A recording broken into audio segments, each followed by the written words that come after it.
Friends, ఈ వీడియోలో మనం ఏసీ ఫండమెంటల్స్కి సంబంధించిన ఇది లెక్చర్ నెంబర్ 2 అండి. ఎవరైనా లెక్చర్ 1 చూడకపోతే చూసిన తర్వాత ఇది చూడండి. సో ఆ వీడియో చూసిన తర్వాత ఈ వీడియో చూడండి, మీకు ఈజీగా అర్థమవుతుంది. ఇందులో మనం ఏంటంటే అందులోనే మనం బేసిక్ ఏసీ క్వాంటిటీ గురించి, ఒక సైన్ వేవ్కి ఏమేమి ఉంటాయి, మనం ఏ విధంగా దాని గురించి ఎక్స్ప్లెయిన్ చేయాలన్నది మీకు క్లియర్గా చెప్పానండి. ఏదైనా ఒక వేవ్ ఇచ్చి మనం దాన్ని ఎలాబరేట్ చేయాలంటే దాని టైం పీరియడ్ కానీ ఫ్రీక్వెన్సీ కానీ ఎలా క్యాలిక్యులేట్ చేస్తాం అన్నది మీకు చెప్పాను. అలాగే జనరల్ ఇండ్యూస్డ్ ఈఎంఎఫ్ ఫార్ములా గురించి కూడా మీకు చెప్పడం జరిగిందండి. అయితే ఈ వీడియోలో మనం ఏం చేద్దామంటే ఫేస్ గురించి చూద్దామండి. అంటే సింగిల్ ఫేసు 3 ఫేస్ అంటారు చూసారు, అందులో అసలు ఫేస్ అంటే ఏంటో అన్నది మనం చూద్దామండి. ముందు ఇంగ్లీష్లో చూడండి. The phase of an alternating quantity. ఒక ఆల్టర్నేటింగ్ క్వాంటిటీ అంటే వోల్టేజ్ అవ్వచ్చు, కరెంట్ అవ్వచ్చు. అది its position in time relative to a reference. అంటే దాని పొజిషన్ విత్ రెస్పెక్ట్ టు రిఫరెన్స్తో మనం చూస్తాం అనమాట. అది ఎలాగంటే ఆ వేవ్ అనేది పొజిషన్ కంపేర్ చేసుకుని లీడింగ్లో ఉందో ల్యాగింగ్లో ఉందని కూడా మనం తెలుసుకోవచ్చండి. సింపుల్ అండి.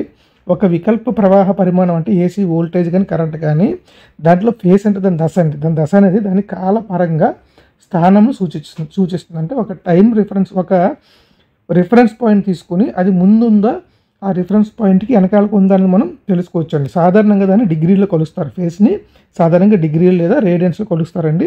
అలాగే ఒక పూర్తి చక్రం అంటే కంప్లీట్ రొటేట్ అయింది అనుకుంటే అది 360 డిగ్రీ ఆర్ రేడియన్లు అంటారు అనమాట. నెక్స్ట్ రెండు వేవ్ ఫామ్స్ ఉన్నాయనుకోండి. రెండింటి మధ్య ఫేస్ ఎలా ఉంది అని తెలియాలంటే for example voltage wave form ఉంది. ఫిగర్ చూపిస్తాను చూడండి మీకు. ఫ్రెండ్స్, ఈ వేవ్ ఫామ్ చూడండి. ఇక్కడ మనకి 2 వేవ్ ఫామ్స్ ఉన్నాయి. ఒకటేమో వోల్టేజ్, రెడ్ కలర్లో ఉన్నదేమో కరెంటు. ఈ రెండు మీరు చూస్తే రెండు ఒక దగ్గరే స్టార్ట్ అయినవి. రెండింటి కూడా మ్యాక్సిమం పాయింట్లు ఒక టైంలోనే రీచ్ అయ్యాయి. అలాగే 2 0 ఒకసారి రీచ్ అయినాయి. కాబట్టి ఈ రెండింటి మధ్య ఫేస్ డిఫరెన్స్ అన్నది 0 డిగ్రీ అనమాట. సో ఈ రెండింటి మధ్య ఫేస్ డిఫరెన్స్ ఎంతండి? 0. ఎందుకంటే రెండు కూడా ఒకటేసారి మ్యాక్సిమం వాల్యూకి రీచ్ అయ్యాయి, రెండు కూడా ఒకటేసారి మినిమం వాల్యూకి రీచ్ అయ్యాయి అనమాట.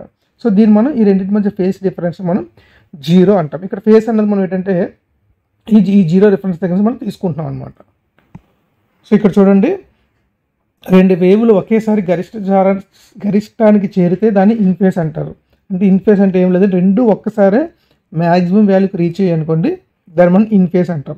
అలా కాకుండా ఒకటి ముందుగా గరిష్టానికి వచ్చింది అనుకోండి, అది మనకి లీడింగ్లో ఉంది అని అర్థం. ఇక్కడ మీరు చూస్తే ఈ ఫిగర్ చూడండి, ఈ ఫిగర్ కొద్దిగా పెద్ద చేస్తున్నాను చూడండి.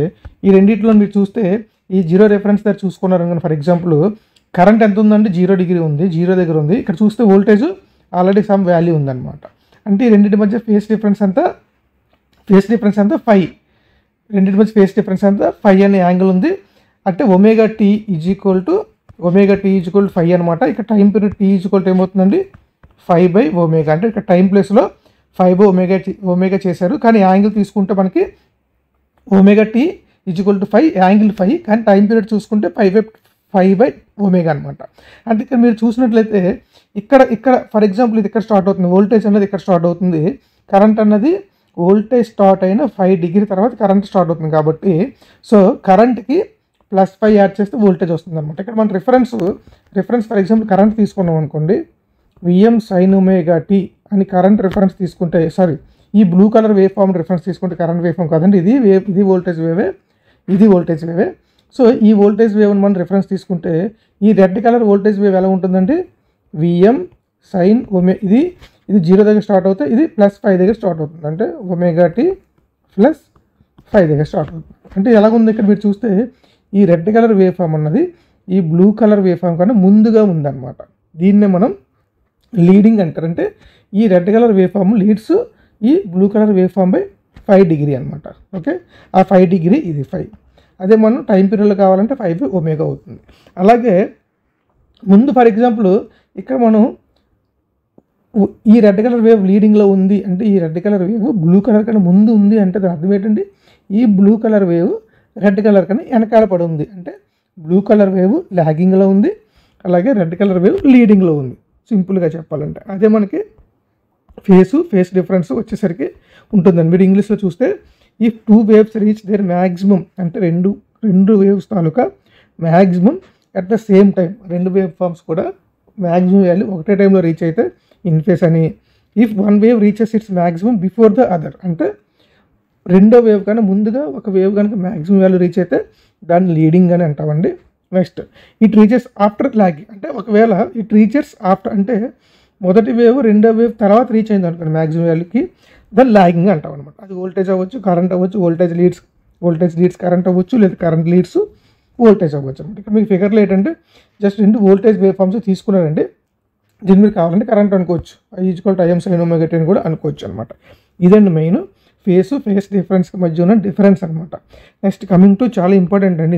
ఇందులో మనకి ఎక్కువగా అడిగేది ఏంటంటే RMS వాల్యూ, యావరేజ్ వాల్యూ గురించి ఎక్కువగా అడుగుతారండి. సో వాటి గురించి కూడా నేను ఈ వీడియోలో సింపుల్గా కొద్దిగా ఫాస్ట్గా మీకు డిస్కస్ చేస్తాను. RMS వాల్యూ అంటే రూట్ మీన్ స్క్వేర్ వాల్యూ. ఏంటండి RMS వాల్యూ అంటే మనకి రూట్ మీన్ స్క్వేర్ వాల్యూ అంటే ఏం లేదండి. ఫర్ ఎగ్జాంపుల్ దీన్ని ఎఫెక్టివ్ వాల్యూ అని కూడా అంటారు. ఫర్ ఎగ్జాంపుల్ వోల్టేజ్ తీసుకుంటే VRMS ఆర్ దీన్నే మనం V ఎఫెక్టివ్ వాల్యూ అని కూడా అంటాం. అంటే దాని అర్థం ఏంటంటే చూడండి, it is the effective value of alternating current or voltage equivalent to DC value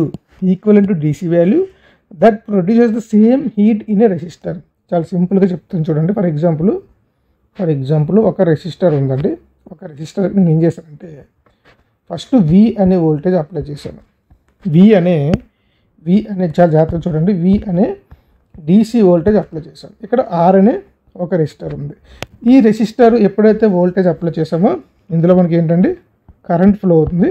current flow అయినప్పుడు రెసిస్టర్ నుంచి మనకి హీట్ డెవలప్ అవుతుంది.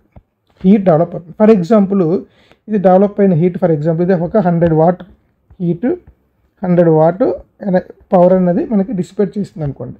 ఇప్పుడు ఏం చేస్తానంటే ఇదే సర్క్యూట్కి AC ఇస్తాను, AC వోల్టేజ్ ఇస్తాను. AC వోల్టేజ్ ఇచ్చినప్పుడు సమ్ కరెంట్ అన్నది ఫ్లో అవుతుంది. ఇక్కడ మీరు చూస్తే ఇది AC. సో AC వోల్టేజ్ ఇచ్చినప్పుడు సమ్ కరెంట్ ఫ్లో అవుతుంది. సో AC వోల్టేజ్లో కూడా మనం 100 వాట్ హీట్ వరకు తీసుకొస్తాం. అంటే ఇక్కడ DCలోని ACలోని సేమ్ హీట్ ఇది ప్రొడ్యూస్ అయ్యేంత వరకు మన వోల్టేజ్ని కరెంట్ని మారుస్తాం.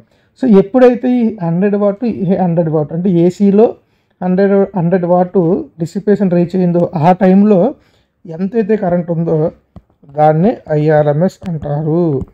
అలాగే ఈ వోల్టేజ్ని VRMS అంటారు. అర్థమైంది కదండి. అంటే హీట్ డిసిపేషన్ని మనం ఈక్వల్ చేసినప్పుడు డీసీలో ఎంత కరెంట్ ఫ్లో అవుతుందో దాన్ని ఏమో DC కరెంట్ అంటారు. సేమ్ హీటు ఏసీలో ఎంత కరెంట్ ఫ్లో అయితే వస్తుందో దాన్నే మనం RMS value of the AC wave form అంటారు. చాలా ఇంపార్టెంట్ అండి. ఓకే, ఇది RMSకి వచ్చేసరికి. అలాగే RMS వాల్యూ ఫార్ములా ఏంటంటే IRMS =Im/√2.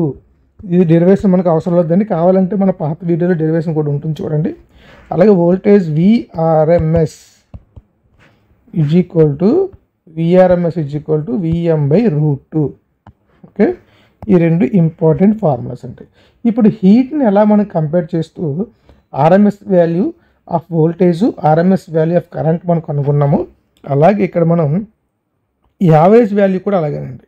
యావరేజ్ వాల్యూ ఏంటంటే మనకి ఏం కన్సిడర్ చేస్తామంటే DCలో ఎంత ఛార్జ్ అయితే మనం ఒక పాయింట్ నుంచి ఇంకో పాయింట్కి షిఫ్ట్ చేస్తామో అలాగే ఏసీకి వచ్చేసరికి ఆ ఛార్జ్ షిఫ్ట్ అవ్వడానికి ఎంత కరెంటు ఎంత వోల్టేజ్ కావాలో దాన్ని మనం average value of the AC అంటాం అనమాట.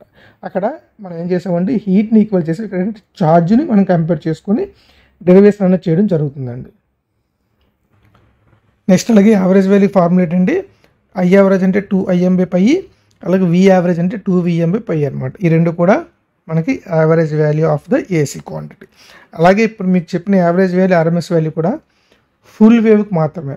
ఓకే, వేవ్ ఫామ్ ఫుల్గా ఉన్నప్పుడే అండి. ఓకే, నెక్స్ట్ ఫామ్ ఫ్యాక్టర్ అంటే ఏం లేదండి. ఫామ్ ఫ్యాక్టర్ అంటే ratio of RMS value to average value. RMS value ఎంత వచ్చిందండి మన కరెంట్కి Im/√2.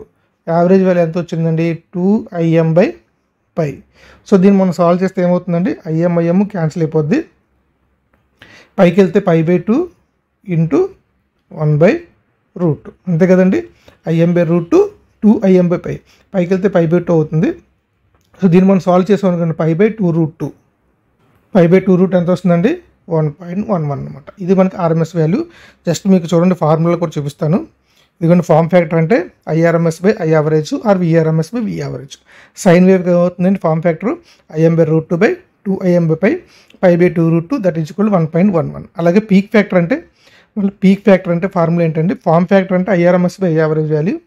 అలాగే పీక్ ఫ్యాక్టర్ అండి, పిఎఫ్ అంటే పవర్ ఫ్యాక్టర్ కాదు, peak factor is equal to peak అంటే మ్యాక్సిమం వాల్యూ కాబట్టి so maximum value by IRMS. కరెంట్కి అయితే ఐఆర్ఎంఎస్, వోల్టేజ్ కదా విఆర్ఎంఎస్. సో IM/IRMS సాల్వ్ చేస్తే రూట్ ఈజ్ ఈక్వల్ 1.414. ఫ్రెండ్స్ ఇవి మీరు గుర్తుపెట్టుకుంటే మనకి ఎగ్జామ్లోని డైరెక్ట్గా దీన్ని సబ్స్టిట్యూట్ చేసి మనం సొల్యూషన్స్ అనేవి చేయొచ్చండి. సో ఈ form factor, peak factor, RMS value, average value ఓవరాల్గా ఒక టేబుల్ రూపంలో మీకు పెట్టడం జరిగింది. జాగ్రత్తగా చూడండి. ఆర్ఎంఎస్ వాల్యూ అంటే formula IM/√2 that is equal to 0.707. Peak అంటే 1/√2 ఈజ్ ఈక్వల్ టు 0.707 అని మీరు గుర్తుపెట్టుకుంటే ఎగ్జామ్లో చాలా మనకు యూజ్ అవుతుంది అనమాట. నెక్స్ట్ యావరేజ్ వాల్యూ అంటే 2IM/π that is equal to 2/π అంటే 0.637. మ్యాక్సిమం వాల్యూ అంటే ఇంటూ పీక్ అనమాట. పీక్ అంటే అక్కడ మ్యాక్సిమం వాల్యూ అని అర్థం. నెక్స్ట్ ఫామ్ ఫ్యాక్టర్ అంటే RMS value by average value 1.11. Peak factor అంటే peak factor by RMS value 1.414. ఇవన్నీ ఫర్ ఫుల్ వేవ్కి మాత్రమే. నెక్స్ట్ అలాగే ఆర్ఎంఎస్ వాల్యూ, యావరేజ్ వాల్యూ దేనికి ఈక్వల్గా ఉంటుంది అని చాలాసార్లు అడిగారండి. స్క్వేర్ వేవ్ మీరు తీసుకున్నట్లయితే ఒక స్క్వేర్ వేవ్ తీసుకుంటే మనకి RMS value is equal to average value వస్తుంది. రెండింటికి సేమ్ దేనికి ఉంటుందంటే స్క్వేర్ వేవ్కి. సో దీని ఫామ్ ఫ్యాక్టర్ ఎంత ఉన్నప్పుడు form factor is equal to 1 అవుతుంది, ఎందుకంటే రెండు సేమ్ కాబట్టి. ఇది మెయిన్ బ్రీఫ్గా RMS value, average value, form factor, peak factor, అలాగే ఏసీ వేవ్లో ఫేస్ అంటే ఏంటి, ఫేస్ డిఫరెన్స్ ఏంటి అని కూడా మీకు చెప్పడం జరిగిందండి. సో ఎప్పుడైతే ఫేస్ డిఫరెన్స్ తెలిసిందో అప్పుడు మనం రెసిస్టర్కి మనం సప్లై ఇచ్చినప్పుడు వోల్టేజ్ కరెంట్ ఏ ఫేస్లో ఉంటుంది, అలాగే ఇండక్టర్కి సప్లై ఇచ్చినప్పుడు ఎలాగుంటుంది, అలాగే కెపాసిటర్కి ఇచ్చినప్పుడు ఎలాగుంటుంది, మూడు ఉన్నప్పుడు ఎలాగుంటుంది, ఇవన్నీ కూడా మనం క్లియర్గా నేర్చుకోవచ్చండి. ముందు అందుకే ఫేస్ గురించి మనం నేర్చుకుంటే ఈజీగా చేయగలుగుతారు. సో ఇక్కడితో నేను ఈ వీడియో అనేది క్లోజ్ చేస్తున్నాను. Thank you for watching.